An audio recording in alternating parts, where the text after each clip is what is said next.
Assalamualaikum warahmatullahi wabarakatuh. Halo teman-teman semua, kami dari kelompok 11 Sejarah Pemikiran Ekonomi yang beranggotakan Mutiara Labibandini, Aisyah Zulfitri, dan Ahmad Rifki Asar. Kami dari Prodi Ekonomi Pembangunan Fakultas Ekonomi dan Bisnis Universitas Brawijaya. Pada video kali ini kami akan membahas suatu topik mengenai strategi daya saing UMKM pada ekonomi rakyat, haruskah atau pemerataan. Nah, sebelum lanjut ke videonya, alangkah lebih baiknya kita berdoa terlebih dahulu. Berdoa tidak pernah usai, yuk langsung aja simak video berikut ini. Ekonomi rakyat muncul sebagai akibat adanya kesenjangan sosial ekonomi dalam masyarakat. Kesenjangan sosial ekonomi ini memunculkan reaksi dari masyarakat kalangan bawah untuk bisa berperan lebih sebagai pelaku ekonomi. Salah satu contohnya adalah belum kokohnya fundamental perekonomian Indonesia untuk membangun struktur ekonomi dengan mempertimbangkan keberadaan usaha mikro, kecil dan menengah UMKM.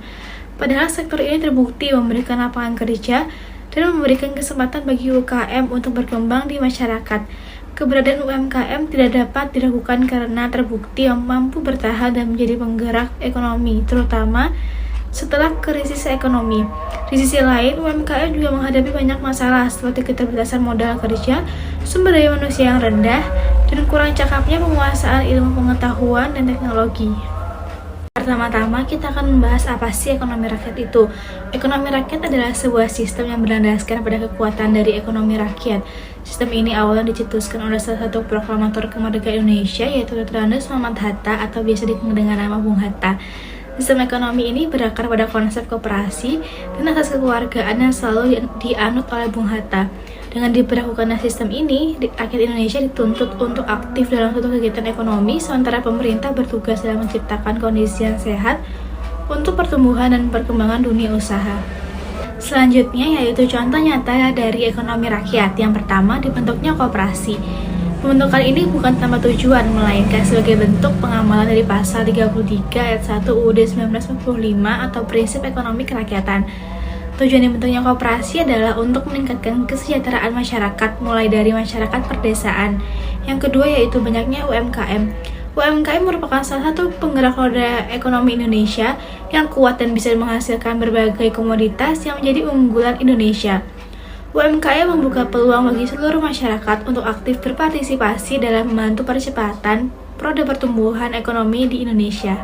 Pada video kali ini kami akan membahas mengenai kondisi daya saing salah satu contoh ekonomi rakyat, yaitu UMKM. Secara umum, kinerja UMKM di Indonesia masih relatif rendah jika dibandingkan dengan negara-negara ASEAN dengan tingkat pembangunan yang sama. Terutama dari segi produktivitas, kontribusi ekspor, partisipasi untuk produksi global dan regional, serta kontribusi terhadap nilai tambah. Selain itu ada faktor-faktor penghambat daya saing di Indonesia, yaitu yang pertama peraturan pajak, ketidakstabilan pemerintah, inflasi, dan lain-lain. Namun, dalam 5 tahun terakhir, kontribusi UMKM di Indonesia terhadap produk domestik bruto meningkat dari 57,8% menjadi 61%. Hal ini membuat UMKM menjadi jaring pengaman sekaligus penggerak perekonomian. Hal ini dikarenakan UMKM memiliki siklus transaksi yang cepat dan produknya pun cenderung berhubungan langsung dengan kebutuhan utama masyarakat.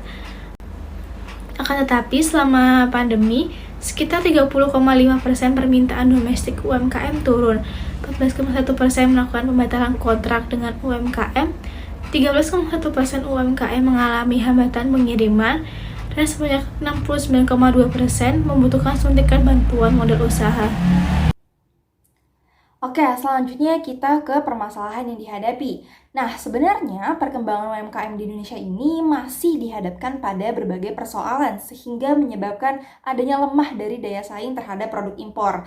Persoalan utama yang dihadapi oleh UMKM itu adalah bisa kita lihat di PowerPoint ya, teman-teman. Yang pertama itu ada perizinan. Nah, kenapa sih perizinan? Perizinan ini mengenai adanya keterbatasan infrastruktur dan juga akses pemerintah terkait dengan perizinan dan birokrasi serta tingginya tingkat pungutan. Hal ini juga yang sebenarnya secara tidak langsung dipengaruhi oleh adanya krisis global. Nah, selanjutnya itu ada liberalisasi perdagangan. Liberalisasi perdagangan ini seperti diberlakukannya ASEAN-China Free Trade Area atau disingkat dengan AFTA, yang pada permasalahan ini sebenarnya di sisi lain itu pemerintah sudah menyepakati perjanjian kerjasama AFTA atau perjanjian-perjanjian lainnya. Namun, tanpa mempertimbangkan terlebih dahulu nih, apakah UMKM kita itu sebenarnya siap untuk bersaing atau tidak. Contohnya, kesiapan dari kualitas produk, dari harga yang kurang bersaing, dari ciri khas produk yang ada itu belum siap. Nah, selanjutnya ada akses informasi. Kenapa sih akses informasi ini menjadi permasalahan yang dihadapi oleh ekonomi rakyat? Karena sebenarnya akses informasi ini merupakan permasalahan sekaligus kelemahan bagi UMKM, khususnya informasi pasar. Hal ini sebenarnya menjadi kendala dalam memasarkan produk-produknya, karena dengan terbatasnya akses informasi pasar mengakibatkan rendahnya orientasi pasar dan juga lemahnya daya saing di tingkat global. Dengan segala persoalan yang ada, potensi UMKM yang besar ini menjadi terhambat meskipun UMKM dikatakan mampu bertahan dari adanya krisis global. Namun, pada kenyataannya permasalahan-permasalahan dihadapi sangat banyak dan lebih berat.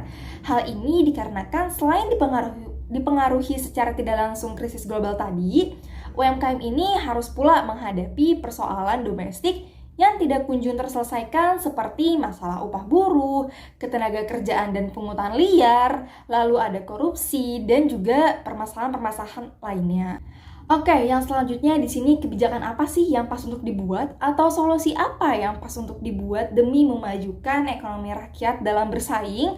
Nah, sebenarnya di sini yang pertama itu ada bantuan KUR ya, dalam pemerintah ini membantu para UMKM atau para pelaku ekonomi rakyat ini dengan memberikan beberapa bantuan seperti kredit usaha rakyat atau yang disingkat dengan KUR. Lalu selanjutnya di sini ada akses informasi. Dikarenakan akses informasi ini menjadi persoalan utama yang dihadapi seperti yang sudah dijelaskan sebelumnya. Nah, kebijakan yang tepat untuk dibuat itu adalah dengan memperluas akses informasi tersebut bagi para pelaku UMKM. Nah, selanjutnya adanya lembaga pendamping, di mana lembaga pendamping ini harus diperkuat melalui adanya peningkatan capacity building. Lalu, yang terakhir di sini ada SDM dengan IT atau mengembangkan nih sumber daya manusia UMKM melalui IT, atau maksudnya di sini adalah para pelaku UMKM ini, para pelaku ekonomi rakyat ini hendaknya mengikuti perkembangan zaman, di mana zaman sekarang ini sudah sudah memasuki dan sudah dikuasai oleh era digitalisasi. Oleh karena itu, agar para pelaku UMKM ini tidak tertinggal, maka sebaiknya adanya pengembangan dari para pelaku UMKM ini. Setelah adanya kebijakan yang dibuat, selanjutnya adanya dukungan pemerintah dalam meningkatkan daya saing UMKM. Yang pertama, pemerintah harus mendorong daya saing antar pelaku ekonomi, termasuk di dalamnya adanya UMKM untuk menciptakan pasar yang sehat dan kompetitif.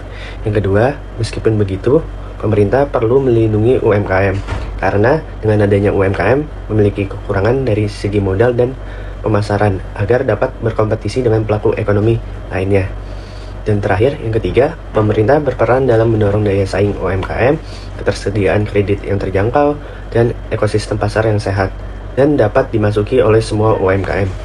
Jadi, apakah harus ada daya saing ekonomi rakyat atau justru pemerataan? Ya, harus. Karena ekonomi rakyat harus bisa bersaing untuk menghadapi tantangan zaman. Namun, seperti penjelasan sebelumnya, bahwa tetap ada dukungan dari pemerintah. Karena ekonomi rakyat sendiri butuh bantuan dari peran pemerintah itu sendiri.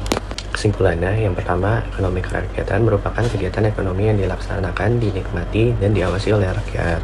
Yang kedua, UMKM di Indonesia sangat berkontribusi terhadap perekonomian, terlebih dari sisi ketenaga kerjaan dan pengembangan ekonomi daerah. Yang ketiga, perlu adanya pelindungan dan dukungan pemerintah terhadap implementasi ekonomi kerakyatan. Dan yang terakhir, yang keempat, pemerintah berperan untuk menciptakan ekosistem pasar yang sehat dan kompetitif, namun juga perlindungan UMKM agar dapat bersaing dan berkembang. Nah, itu dia pembahasan kita pada kali ini tentang strategi UMKM pada ekonomi rakyat. Kami undur diri dan kurang lebihnya mohon maaf. Sampai jumpa di video selanjutnya. Wassalamualaikum warahmatullahi wabarakatuh.